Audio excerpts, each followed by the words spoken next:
Whoa! Whoa! An unprecedented scene in central Israel as a missile launched by the Houthis in Yemen hits Ben Gurion Airport.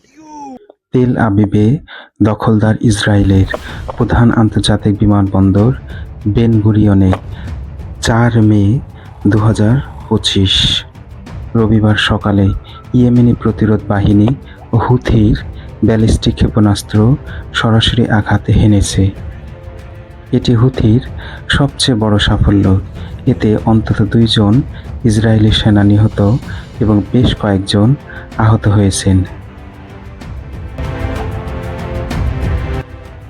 ইরানি বার্তা সংস্থা মেহের জানিয়েছে, রবিবার সকালে ইসরায়েলের মধ্যাঞ্চলে হঠাৎ করে ক্ষেপণাস্ত্র হামলার সতর্কতা সাইরেন বেজে ওঠে।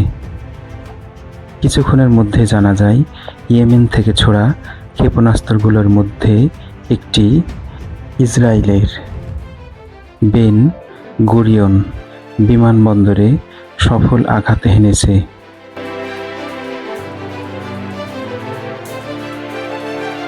এ হামলার পর ইসরায়েলি বেসামরিক বিমান চলাচল কর্তৃপক্ষ তাৎক্ষণিক বিমানবন্দরের সব ফ্লাইট স্থগিত করে।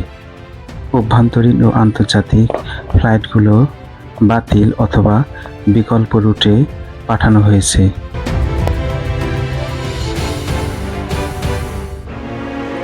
ইসরায়েলি প্রতিরক্ষা বাহিনী IDF নিশ্চিত করেছে যে তারা বেন গুরিয়ন বিমানবন্দরে সফল আঘাত হানা ও হুথির ব্যালিস্টিক ক্ষেপণাস্ত্রটি প্রতিহত করতে ব্যর্থ হয়েছে এবং এর জেরে তারা বিমান বাহিনীর আকাশ প্রতিরক্ষা ব্যবস্থা ব্যর্থতার তদন্ত করছে।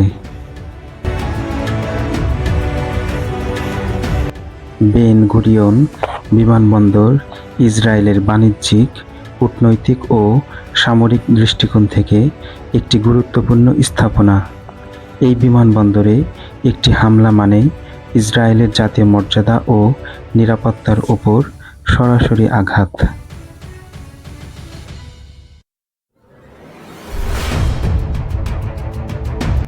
হুথির এই সফল হামলা এটাই প্রমাণ করে যে ইসরায়েলের গভীরে যে কোনো জায়গায় আঘাত হানার সামর্থ্য এখন ইরান সমর্থিত প্রতিরোধ জোটের রয়েছে।